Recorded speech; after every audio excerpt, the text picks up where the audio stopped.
présenter un lancement de filière, un nouveau partenaire qui s'engage en agri-éthique et un partenaire qui s'engage en agri-éthique, c'est une filière en totalité qui s'engage. C'est jamais un seul maillon de la chaîne, c'est le principe du principe là. Donc très heureux d'être avec vous et d'avoir avec vous aujourd'hui tous les représentants de cette filière. Le but du jeu pour nous aujourd'hui, c'est de vous présenter cette filière et de discuter de cet engagement équitable dans un secteur qui est assez inédit pour le commerce équitable en France, parce que c'est en restauration en foyer. Et on a ici avec nous Ludovic, Laurent, Emmanuel et Jérôme. Chacun va se présenter à tour de rôle et puis on va vous proposer de découvrir ce beau projet et ses perspectives à venir sur la petite heure qu'on a à passer ensemble. Je passe la main à Ludovic qui va nous présenter rapidement les actualités, comment peut-être l'engagement a pu se débuter en fait discussion sur cette filière. Vous m'entendez aussi. Bonjour à toutes et à tous. Alors donc, Ludovic Grandjean, moi je suis le fondateur et directeur du label Agritif, un label de commerce équitable sur les filières françaises. Et avant de présenter Agritif, j'avais envie de faire une rétrospective sur notre participation au Salon de l'Agriculture. Il y a 4 ans, c'était notre première participation. J'avais eu la chance d'échanger quelques minutes avec le président Emmanuel Macron, finalement pour lui présenter notre dispositif et en quoi il permettait aux producteurs de vivre de ce métier. Et 4 ans plus tard, vis repetita, j'ai eu l'occasion encore d'échanger avec lui et finalement de lui faire part de notre belle évolution. Donc aujourd'hui, on est multiplié par deux le nombre de marques partenaires. On va arriver à 45 marques partenaires avec Cisco France. On a multiplié par 3 le nombre de références produits. Donc on est dans tous les circuits de distribution, la GMS, les réseaux spécialisés, l'artisanat et maintenant la restauration collective. Donc ça, c'est un point extrêmement important pour que les consommateurs puissent voir l'engagement dans tous les réseaux. Et donc, à un moment où on démultiplie ces chiffres, on a plus d'impact et j'y reviendrai après. En quelques mots agriéthiques, donc on a fêté les 10 ans l'année dernière. Le principe est le suivant, c'est-à-dire que c'est un label qui a été monté par des agriculteurs pour des agriculteurs. C'est la phrase un peu que j'aime répéter à chaque fois que je présente le label. Et le principe de base est la déconnexion des marchés. Comme vous savez, quand les prix des matières premières sont, en tout cas le prix de marché des matières premières est trop bas, finalement le producteur a des difficultés à vivre de son métier. Et à l'inverse, quand les prix sont extrêmement hauts, qu'on a pu connaître ces dernières années, depuis 2 ans, j'ai envie de dire, notamment à l'automne 2021 avec l'inflation et l'augmentation des charges, mais aussi avec la guerre en Ukraine qui a catalysé le phénomène sur le marché. Finalement, quand le prix est trop haut, c'est les autres maillons qui en subissent les conséquences, notamment les industriels, mais aussi finalement le consommateur. Donc l'agriéthique finalement a 2 utilités, à la fois protéger la rémunération du producteur, mais aussi finalement protéger le pouvoir d'achat du consommateur. Notre rôle, bien sûr, c'est d'accompagner les acteurs dans la structuration des filières équitables, avec une particularité importante, c'est que l'ensemble des maillons contractualisent du producteur sur la base d'un triptyque prix, volume, durée minimum de 3 ans, jusqu'au porteur de marque. C'est-à-dire que tous les acteurs sont, on va dire, co-responsables de la mise en place de cette filière en commerce équitable français. Tout cela avec un but utile, bien sûr, de protéger la rémunération. Merci Ludovic pour cet élément de contexte qui permet de savoir quelles sont les différences dans le cadre du commerce équitable versus le commerce conventionnel. Du coup, la parole à nos autres invités, évidemment, que j'invite à se présenter déjà personnellement, mais aussi présenter peut-être l'entreprise et le projet d'entreprise qui déclinera finalement sur le détail de cette structuration de filière. Pas besoin de micro, si? Ah, si, ça fait quand même besoin de micro. À toi, Laurent. Donc, Laurent Froger, Cisco France. Cisco, c'est un producteur-distributeur pour les professionnels de la restauration. On n'a pas de magasin, on a des petits camions qui vont livrer tous les jours les professionnels. Et quand on parle des professionnels de la restauration, on distingue la restauration commerciale et la restauration collective. Commerciale, c'est les restaurants, les traiteurs, la vente emportée. Et restauration collective, on va retrouver l'enseignement, la santé, le médico-social, la vente retraite, la restauration d'entreprise. Et chez Cisco, moi, je suis chef de marché enseignement. Donc, mon métier, c'est de m'assurer pour nos clients scolaires qu'on ait la bonne offre et les bons services. La bonne offre, c'est-à-dire qu'on ait les produits qui rentrent dans leur budget, qui restent accessibles par rapport à leurs contraintes budgétaires, qui répondent aux contraintes nutritionnelles, législatives. Et en termes de services, on essaie aussi d'accompagner nos clients qui ont eu à peu près 5 grosses lois qui leur sont tombées dessus en 4 ans. 2018, la loi Egalim, on parle beaucoup de la partie rémunération des producteurs, mais toute une partie aussi des 50% éligibles d'Egalim. Et puis 2021, la loi climat et résilience. Et Ludwig, effectivement, dans l'historique pour Cisco France, c'est donc la fusion entre deux entités qui s'appellent Break et Davigel. Break pour le siège est à Lyon et Davigel dont le siège est à Dieppe. Maintenant, on parle plus de Break et de Davigel, on parle de Cisco France. L'historique avec Agriéthique a commencé surtout en 2021, donc on parle 3 ans en arrière. C'est un sujet d'actualité aujourd'hui, mais c'est pourtant un sujet de longue date, avec la loi climat et résilience, qui est venue compléter la loi Egalim et qui a rendu éligible à ces fameux 50% les produits issus du commerce équitable, tels que définis dans la plateforme Commerce équitable en France. Et il se trouve qu'Agriéthique fait partie des labels éligibles. Donc en 2021, il y a cette loi qui arrive. Et puis il y a notre fournisseur Atlantique Alimentaire qui nous interpelle en disant voilà, sur les crêpes qui font très gros volume, les crêpes un peu économiques qu'on trouve beaucoup dans les appels d'offres, si on veut ensemble pérenniser la filière, la rémunération des agriculteurs, la rémunération du fournisseur, il faut qu'on arrive à apporter un petit peu de valeur ajoutée. Parce que des producteurs de crêpes, il y en a plus de millions en France. Et donc ça a été l'occasion pour nous, cette démarche Agriéthique dont on va parler, d'apporter un petit peu de valeur ajoutée, une valeur ajoutée qui soit perceptible par le client. Parce que nous, on peut mettre toute la valeur avec nos fournisseurs dans les produits. Si au bout du bout, la restauration collective ne voit pas la différence sur la recette ou dans sa valeur ajoutée, ben, finalement, ça n'aura pas ni sens ni succès. Donc on va vous expliquer un petit peu la démarche qu'on a pu faire avec notre fournisseur sur les crêpes. Merci Laurent. Emmanuel. Bonjour à tous, donc, je m'appelle Emmanuel Neveu, je suis le directeur général d'Atlantique Alimentaire, donc comme Laurent l'a dit, une entreprise qui fabrique des produits alimentaires surgelés, une PME, 38 millions d'euros de chiffre d'affaires, on est basé à La Rochelle, on fabrique 3 types de produits, des crêpes et des galettes surgelées, des quiches et des tartes surgelées, et aussi toute une gamme de légumineuses pré-cuites surgelées également. Depuis 2019, nous sommes une filiale du groupe coopératif Cabac, et c'est ce qui nous a beaucoup sensibilisés au partage de la valeur et de la rentabilité entre les producteurs, la coopérative, nous, mais aussi dans nos clients tout au long de la filière. Et voilà pourquoi Agriéthique s'est matérialisé dans le partenariat avec Cisco. Bonjour à tous, je me suis directeur commercial. Bon, je pense que tout a été dit sur Atlantique Alimentaire dans une question, mais là, je suis très heureux d'être là. Merci de nous permettre ce temps important pour la restauration. Comme tu l'as dit tout à l'heure, c'est une première. Et je voudrais que ce soit un événement à la hauteur de cette première. On va beaucoup communiquer, il va y avoir des communications dessus. Cisco a commencé à le faire, on va l'amplifier. Et ça a pleinement du sens. En tout cas, on est ravis de voir progresser sur ce projet.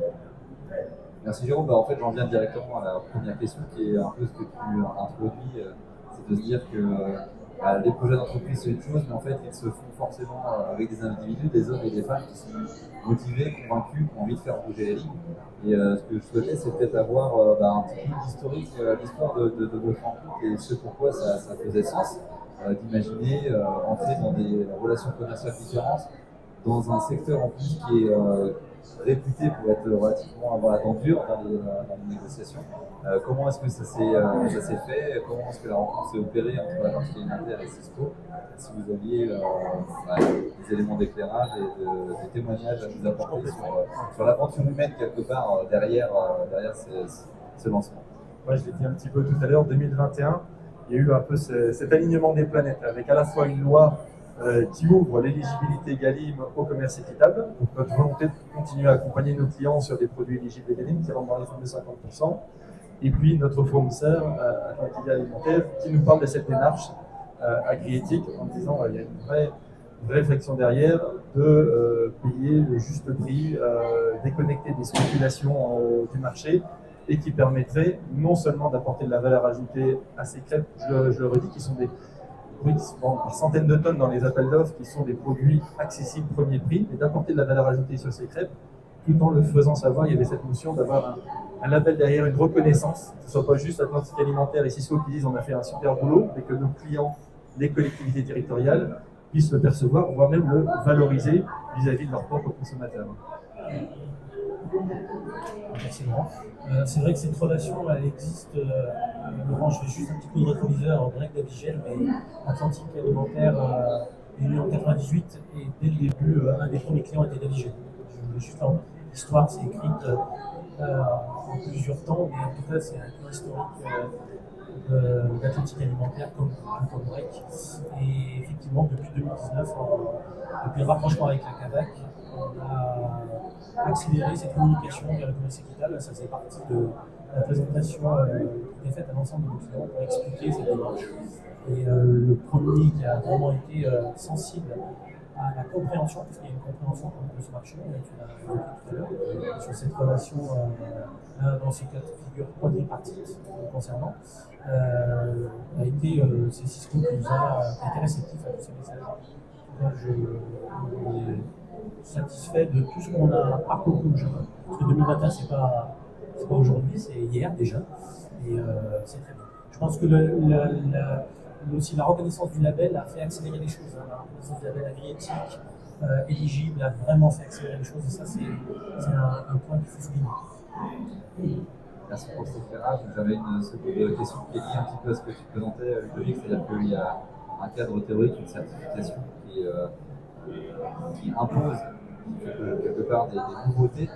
Donc pour des entreprises comme les vôtres, qu'est-ce que ça veut dire de s'engager à 3 ans et contractualiser des volumes et de savoir qu'on va jusqu'au producteur et qu'on lui garantit directement une sécurisation des collectivités de marché? C'est quand même des choses qui bousculent pas mal, certainement en interne et peut-être même une partie du modèle économique de l'entreprise. Comment est-ce qu'on arrive à réfléchir ça et à faire infuser un projet de cette nature dans des entités, dans des entreprises comme les vôtres? Ouais, clairement, alors Laurent l'a rappelé tout à l'heure, les crêpes surgelées, c'est quand même une offre basique, premier prix. Donc dès qu'on vient chambouler l'équation économique d'un produit premier prix, c'est tout de suite un peu compliqué. Et pour autant, on y arrive. Ce qui veut dire qu'il y a quand même pas mal de solutions à imaginer pour redonner de la rentabilité côté producteur agricole sur l'ensemble de la filière. Alors comment on arrive à faire ça? Il suffit de raisonner un peu producteur agricole et de se dire de quoi a besoin une ferme. Elle a besoin de pérennité. Donc déjà l'engagement il est sur 3 ans. C'est-à-dire que tout au long de la filière, producteur, service de la COP, non industriel, mais aussi le client Cisco, on s'engage sur 3 ans. Et on a des volumes à tenir, qu'on doit absolument respecter. On peut les mettre à jour en les augmentant, mais on doit absolument s'engager sur ces volumes. Et le producteur, c'est indispensable pour lui, ça lui permet d'investir. Bon, pour autant, investir, il faut quand même que le prix soit rémunérateur. Et là, c'est un point très important qui a été au centre de nos échanges avec les services achats de Cisco. On s'engage sur un prix rémunérateur, ça veut dire quoi? Ça veut dire que déjà, la base du prix, c'est le coût de production. Mais le coût de production complet. C'est-à-dire qu'il y a les intrants, mais il y a également la rémunération du producteur. C'est-à-dire que si on prend le cas de l'œuf ou du blé qui rentre dans la recette des crêpes, par exemple, le fait de signer avec Cisco a permis de relancer un nouveau poulailler de 15 000 poules pondeuses qui se trouve à PO. On sait qui est le producteur, on sait combien il va gagner par mois, On sait quelle performance technique il doit sortir pour arriver au prix. On a pris avec les services techniques de la coopérative, on a pris des performances moyennes. On sait combien il gagne et ça donne tel prix matière première. Ce prix sera mis à jour chaque trimestre. Pourquoi? Parce que quand on est en poule pondeuse, forcément la nutrition peut varier et donc on viendra indexer tout le prix avec l'évolution de la nutrition sans toucher à la rémunération du producteur, mais ça va faire des variations. On aura une variation trimestrielle. Ce partage de la décomposition se fait sur toute la filière jusqu'à Cisco et on sait que tous les trimestres, sur les prix de l'offre, on aura une remise à jour automatique du tarif. Donc c'est à la fois de la pérennité 3 ans, de la transparence autour d'indicateurs très précis et très techniques de l'élevage, et en même temps un engagement sur toute la filière à répercuter à la hausse et à la baisse. Et ça c'est important, parce que jusque-là, la référence c'est le marché. Nous, on arrive avec des coûts de production. Alors, lequel est au-dessus de l'autre, ben, ça dépend. Et ça, c'est quand même très compliqué à faire comprendre à un client qui, lui, lance des appels d'offres et tout le monde doit se placer sur un marché. Nous, on arrive avec des coûts de production qui sont relativement stables au fur et à mesure de l'évolution des différents intrants dans la ferme. Et des fois, on va être au-dessus du marché ou en dessous du marché. Si le marché est engorgé, eh ben, Agriéthique permet aux producteurs d'avoir un prix qui permet de vivre convenablement. Mais en même temps, à certains moments, il y a tout un tas de spéculations qui viennent se rajouter sur les marchés agricoles. Le marché se met à flamber. Agriéthique sera à ce moment-là inférieur au prix de marché. Mais que veut un producteur? Un producteur, il veut gagner sa vie convenablement sur la longueur. Il ne court pas après les feux de paille qui vont lui faire gagner beaucoup d'argent sur une campagne, et puis l'année d'après, le marché sera engorgé, il ne pourra pas faire face à ses investissements. Donc cette stabilité, cette pérennité permet de réorienter la spéculation qu'il y a sur les marchés agricoles sur le producteur, tout simplement en lissant le prix. Et ça, c'est un point central dans les échanges qu'on a eus avec les services achats. Que je passe la parole à Laurent sur la même question.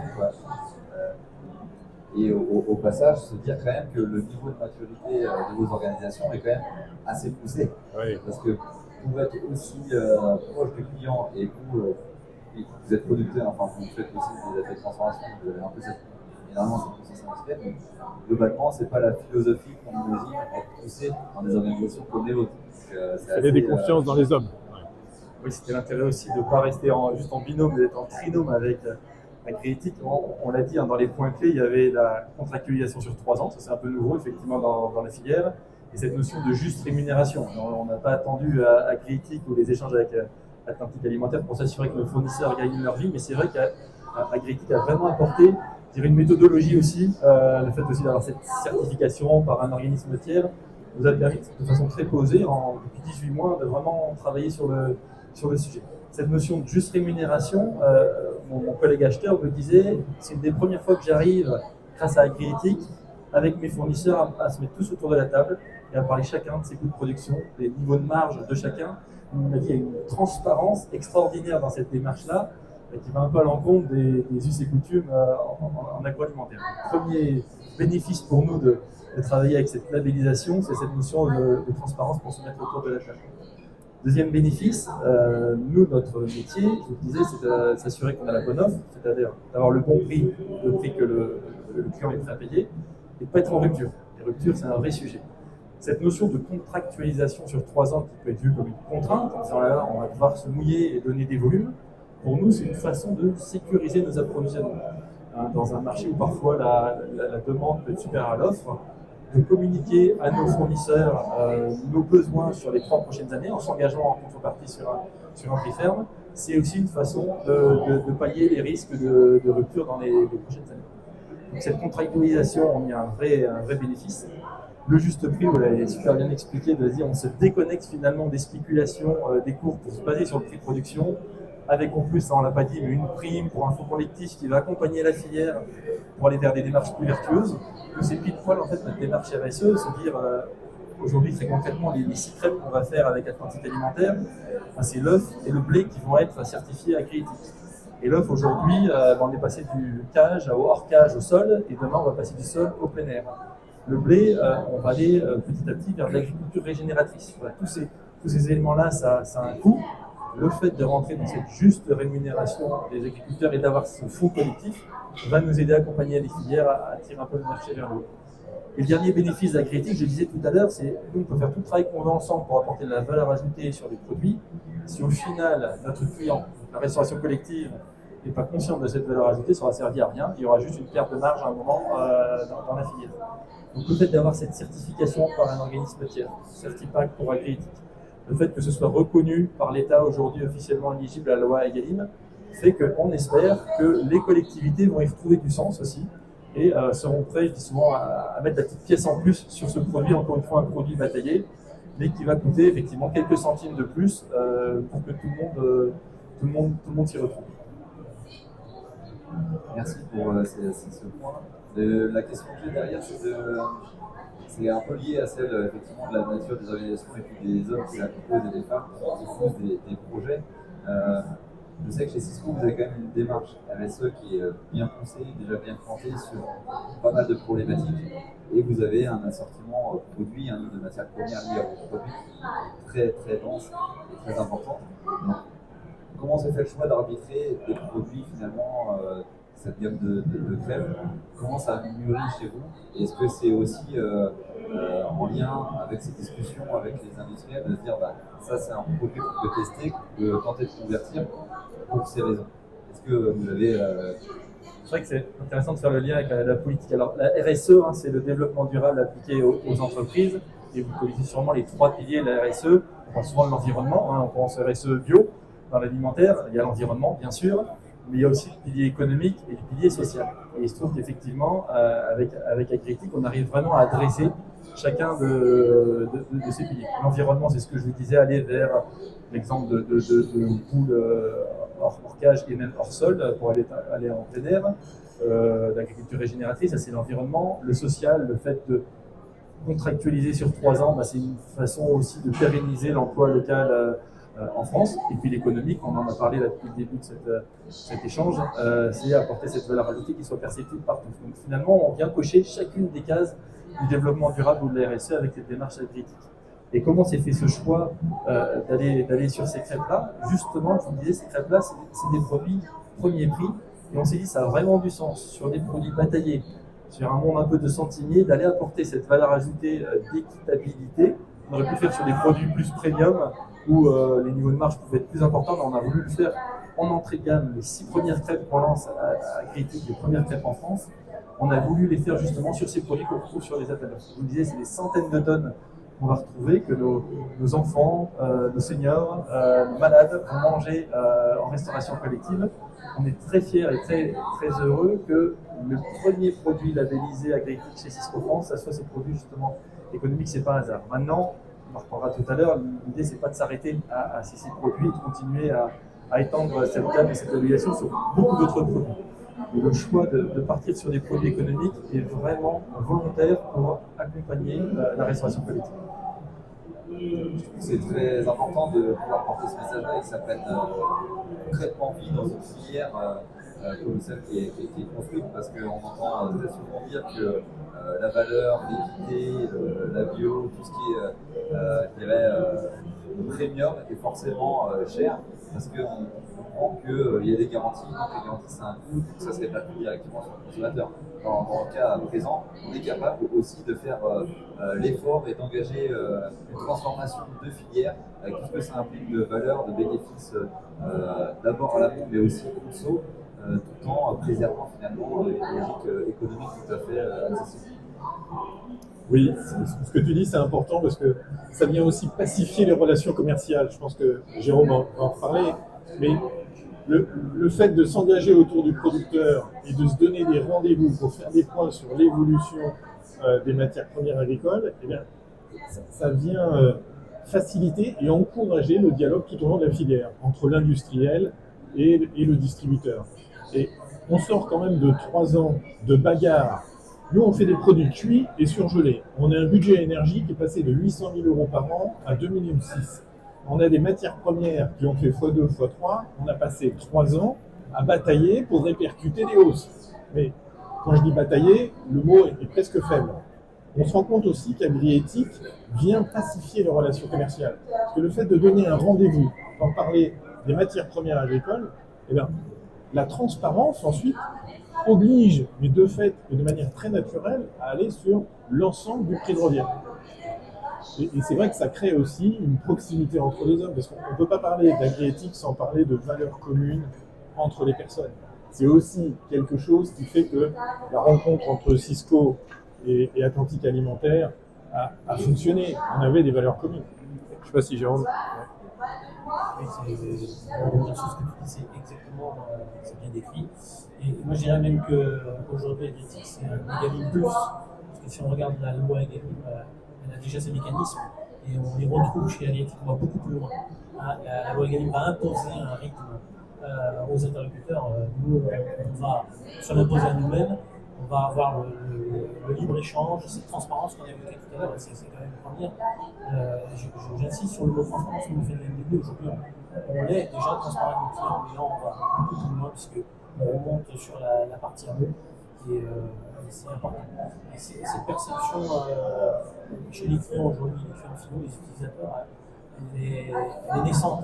On a encore du travail à faire. AgriEthics n'est pas assez connu, le commerce équitable n'est pas encore assez connu. Il y a encore beaucoup d'utilisateurs qui se posent des questions sur le commerce équitable. Ça ne veut même pas que ça rentre dans l'éligibilité d'Egalim. Donc on a du chemin à faire encore.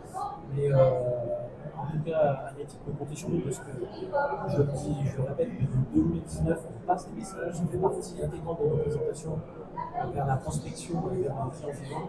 À chaque fois, on est en voie remontir chez les clients, on est sur ce commerce équitable parce que c'est le moment ou jamais de faire découvrir, de faire comprendre l'intérêt d'aller vers cette démarche.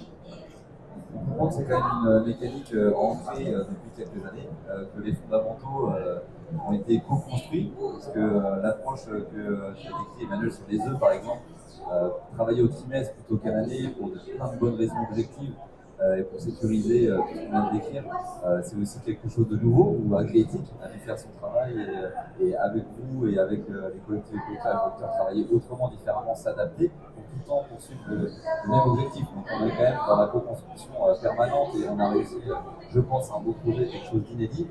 La question un peu de provoque. Est-ce que vous avez fait exprès d'être innovant et d'être les premiers à faire ça? C'est toujours intéressant, tu disais en RHF, en tout cas, on est la première marque à lancer l'AgriEthics, ça donne aussi un point de différenciation. Notre métier, nous, c'est d'accompagner nos clients avec, encore une fois, l'offre et les services qui correspondent à leur budget.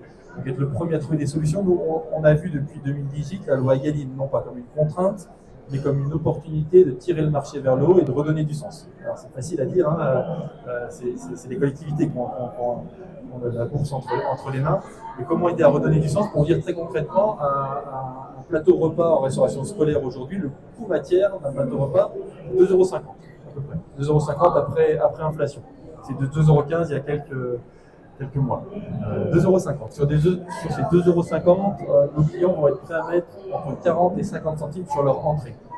Sauf que les crêpes que l'on vend là, elles sont plutôt vendues autour de 20 ou 30 centimes, parce que justement, ça les intéresse d'avoir des produits moins chers que les 50 centimes pour pouvoir de temps en temps se payer des produits à 60 ou 70 centimes. Donc il était important pour nous de pouvoir être pionniers, tu l'as dit, tout en restant dans des coûts accessibles. On aurait pu faire des crêpes bio par exemple à 80 ou 90 centimes, les produits qui seraient aussi éligibles à Egalim, mais qui n'auraient pas permis à nos clients cette péréquation par rapport à leur coût alimentaire. L'objectif pour nous, c'était d'être les premiers à pouvoir les accompagner sur cette démarche, tout en restant dans cette contrainte budgétaire, en gros en dessous des 40 centimes, pour leur permettre de s'y retrouver dans leur coût matière.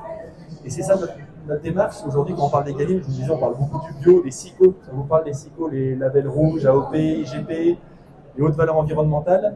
Nous, on essaye d'avoir une offre la plus large possible avec du bio, bien sûr, parce qu'il y a 20% d'objectifs en bio. Mais on a aussi des démarches comme le MSC pour le poisson, le Blanqueur pour les viandes, la haute valeur environnementale ou une certification environnementale niveau 2 pour les produits. Et le commerce équitable arrive vraiment dans cette réflexion-là, de dire en dehors des labels officiels, des fameux SICO, il y a plein d'autres démarches vertueuses qui sont éligibles à Egalim et qui ne présentent pas forcément le même surcoût que les SICO. Donc c'est ça notre intérêt d'être pionnier dans cette démarche, c'est de pouvoir dire à nos clients, on a tout un panel de solutions à vous apporter pour rentrer dans vos contraintes budgétaires.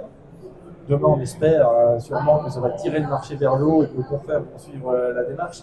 L'idée, c'est pas d'être exclusif sur la démarche, mais d'être en tout cas les premiers à pouvoir leur trouver d'autres solutions complémentaires et prendre position complémentaires au classique SICO. Emmanuel, peut-être un mot sur l'aspect pionnier, précurseur dans une démarche ou une entreprise, qu'est-ce que ça apporte et vers quoi ça vous emmène?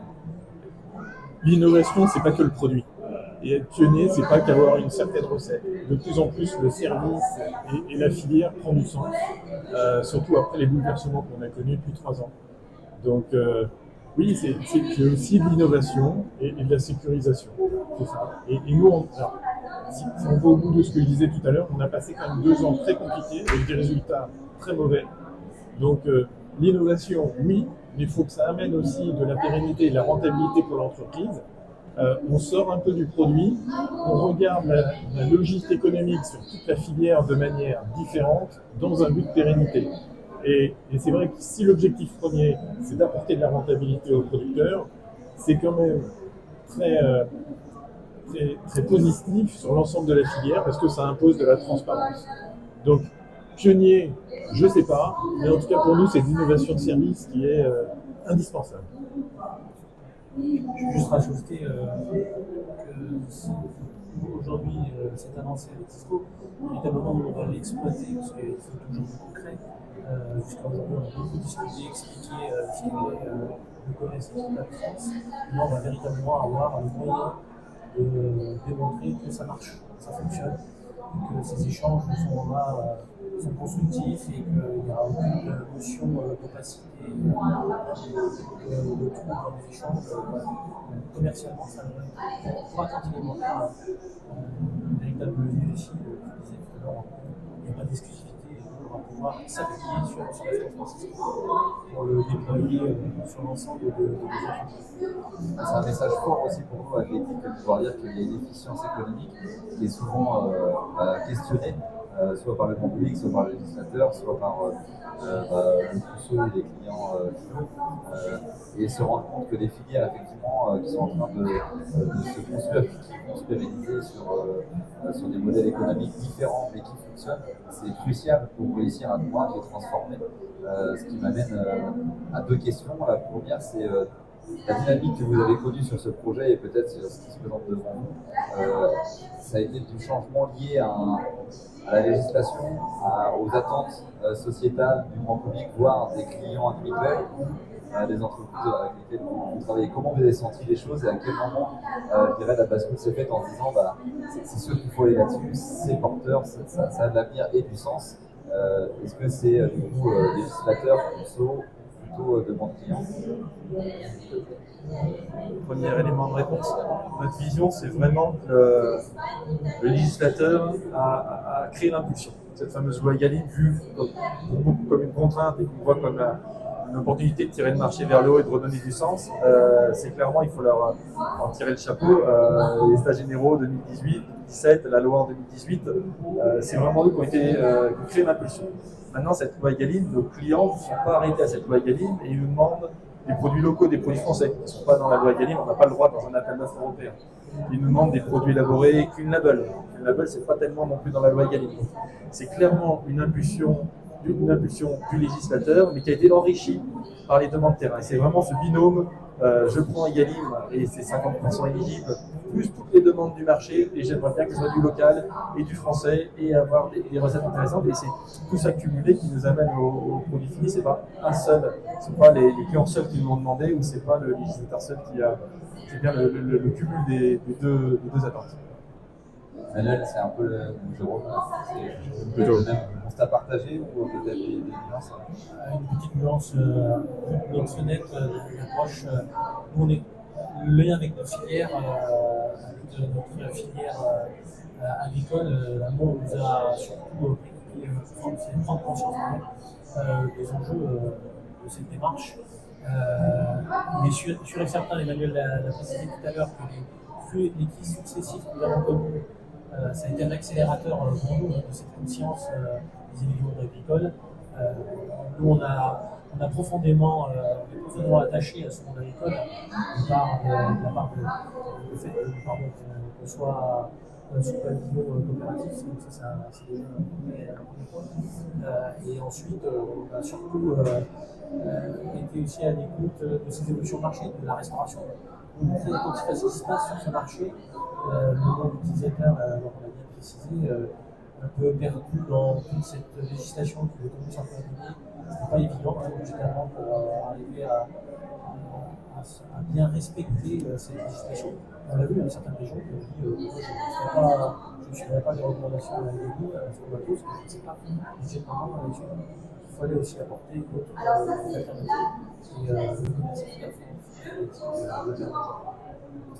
Et Ludovic, une question pour toi sur peut-être le sentiment de fierté ou la réassurance qu'il y a une pertinence sur les filières équitables, que le modèle éthique peut marcher partout et passer à l'échelle. Ton sentiment sur le projet, avec l'expérience et peut-être la vision aussi sur le futur pour Donc, clairement, je n'étais pas en train de regarder mon profil LinkedIn et je prenais des notes là-dessus. Vraiment impressionné par le contenu des échanges. C'est-à-dire que, je ne vais pas faire la conclusion avant la conclusion, mais en réaction, c'est-à-dire qu'aujourd'hui, vous êtes les meilleurs ambassadeurs pour véhiculer le message. Et à partir du moment où vous êtes des ambassadeurs, vous avez de l'impact. Et ce que je trouve intéressant dans cette filière, c'est que Laurent, au travers de ton engagement, au travers de l'engagement de Cisco France, finalement, vous êtes le pivot dans cette démarche. C'est-à-dire qu'à la fois, vous êtes prescripteur vis-à-vis de vos clients et des consommateurs pour finalement influencer via une offre qualifiée et vertueuse le choix du consommateur, et ça c'est extrêmement important. Et en faisant ça, finalement, vous embarquez toute la filière amont. Donc ce rôle de pivot est vraiment essentiel. Et cette notion derrière, je dirais le déploiement que vous pourrez faire demain nous permettra d'avoir encore plus d'impact. Pour nous, la Label Agriéthique, c'est essentiel d'avoir des partenaires comme vous, c'est-à-dire que, comme je le disais, c'est notre 4e participation, on a fêté nos 10 ans l'année dernière, et j'ai vraiment le sentiment qu'on est en train de passer un cap, où finalement c'est nous qui devons porter la parole du commerce équitable au réseau de France, et ce sont bien nos partenaires qui représentent les filières et qui vont finalement eux-mêmes déployer le modèle et nous amener d'autres acteurs qui nous rejoignent. Tu es en train de me dire que je peux partir en vacances, c'est bon? Exactement. Merci, la fin de salon c'est toujours agréable. Blague à part, l'ambition c'est quand même quelque chose qui est présent dans vos projets d'entreprise. C'est aussi quelque chose qui a une importance et qui donne à voir ce que peut devenir ce projet demain. Donc on se fait déjà un petit là. Quelle est l'ambition collective de ce projet-là? Comment vous voyez le devenir de la démarche au sein de vos projets d'entreprise, sachant qu'on part sur un projet d'envergure déjà significative, dans le sens où 2 filières ont été converties en même temps sur un produit qu'on a dit placé premier prix, donc c'est déjà assez fort. Et qu'est-ce qui se passera demain potentiellement chez Cisco France et peut-être avec Atlantique Alimentaire aussi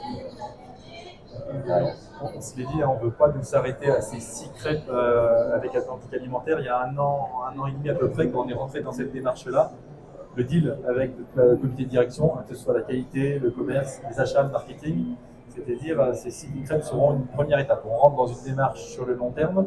C'est pas juste un cahier des charges, c'est un partenariat qu'on construit et il ne faut pas qu'on s'arrête là. Alors après, on a mis 1 an et demi à construire cette première filière. Il ne suffit pas d'appuyer sur un bouton, c'est une démarche vraiment de fond et de long terme. Donc on a 3 grands objectifs de développement dans les prochaines années. Le premier objectif, c'est de capitaliser sur ce partenariat avec ce fournisseur Atlantique Alimentaire en Vendée, qui fait non seulement des crêpes premier prix, on l'a dit, mais qui fait plein d'autres produits, notamment des quiches, des tartes, des crèmes sucrées. Donc on s'est dit tout ce savoir-faire acquis avec Agriéthique, Atlantique Alimentaire et les coopératives derrière, on veut en faire bénéficier le maximum de produits achetés aujourd'hui avec l'Atlantique Alimentaire. Ça sera le premier point et c'est peut-être les solutions qui vont pouvoir aboutir le plus à court terme. À court terme, on parle déjà de 2025. Derrière, nous, vous le disiez, on est producteurs-distributeurs, donc on a nos propres ateliers. On dit voilà, toute cette démarche de savoir-faire et cette relation avec les coopératives, on peut aussi en faire bénéficier nos propres ateliers qui ne sont pas concurrents, mais complémentaires de l'Atlantique Alimentaire. On ne fait pas de crêpes, par exemple, mais on peut faire des feuilletés ou des tartes flancs ou dans un atelier qui s'appelle Tarbesieux dans le sud-ouest de la France. Et donc, depuis quelques mois maintenant, on a challengé nos acheteurs de cet atelier pour se mettre en contact avec les filières agri-éthiques existantes pour essayer aussi de développer des produits avec notre marque également. Et puis un troisième volet qui nous tient à cœur, on a parlé beaucoup aujourd'hui de produits élaborés. On se dit que ça a du sens aussi agri-éthique sur des filières produits bruts, sur du lait, de la viande. La volaille, on sait que la viande, la volaille, ce n'est pas forcément les filières qui sont les plus développées aujourd'hui. Si nous, Sysco, avec notre position sur le marché, on peut avoir ce rôle un peu de tirer vers le haut et d'aller voir nos propres producteurs qui parfois ont entendu parler de la démarche agri-éthique, mais qui attendent un signe du marché pour dire on y va, on n'y va pas. Voilà, si Sysco veut aller voir en disant demain, j'aimerais que mon sauté de porc, mon litre de lait, mon sauté de volaille soit agri-éthique, c'est peut-être le petit déclencheur qu'ils attendent pour y aller. Donc on a vraiment le partenariat Atlantique Alimentaire qu'on veut pérenniser sur plein d'autres produits. Nos propres produits dans nos propres ateliers qu'on veut développer, et toutes ces filières brutes, il y en a qui aboutiront peut-être en 2025, d'autres ça sera peut-être 2026-2027. Mais on veut vraiment profiter de ce lancement aujourd'hui de ces crêpes pour engager une dynamique qui aille bien au-delà que ces 6 références. Alors, chez nous, ça a des répercussions très concrètes. C'est simple, quand on suit le marché, moi, en tant que directeur général, qu'est-ce que je dis à ma responsable des achats? Tu lances un appel d'offres et tu regardes qui est le mieux placé pour acheter de l'œuf. Bon, ben maintenant, on a changé d'optique. On se rend compte qu'on peut être équivalent en prix en travaillant en transparence sur l'ensemble des indicateurs avec des producteurs locaux et avec des fournisseurs locaux. Alors, par exemple, je parlais de ce poulailler. Je suis désolé, c'est tellement une belle aventure, je ne peux pas m'empêcher de ne pas en parler.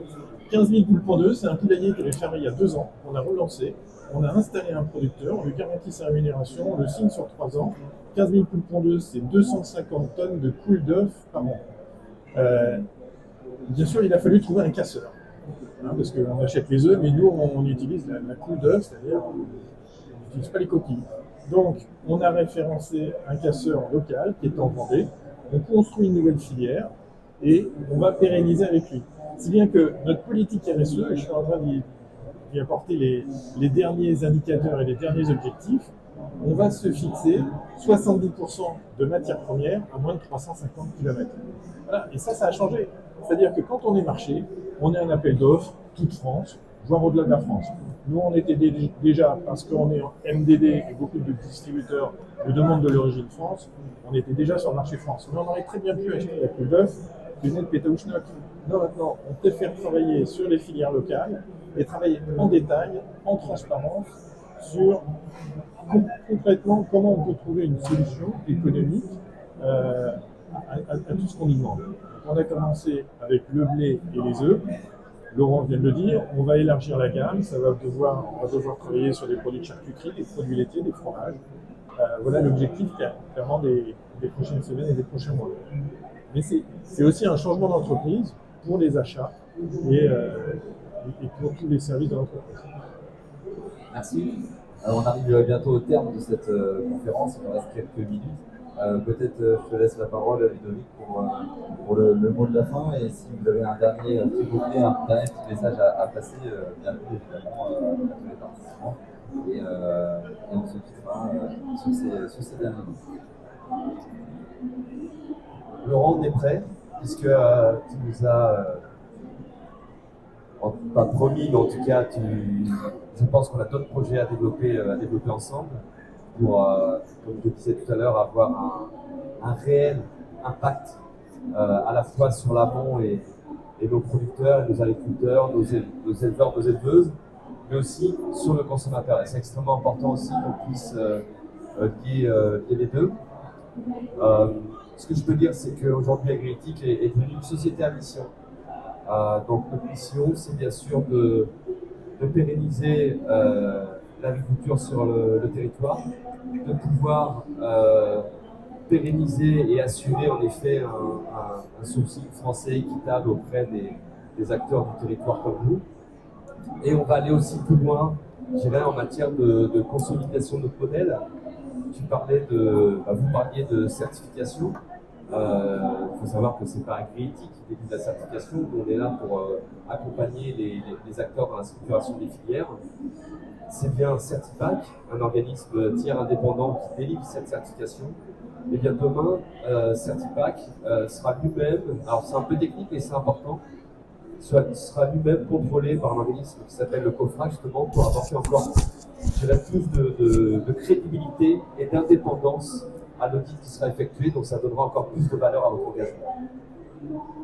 Voilà, bon, je vous remercie en tout cas pour votre participation, pour votre venue au salon.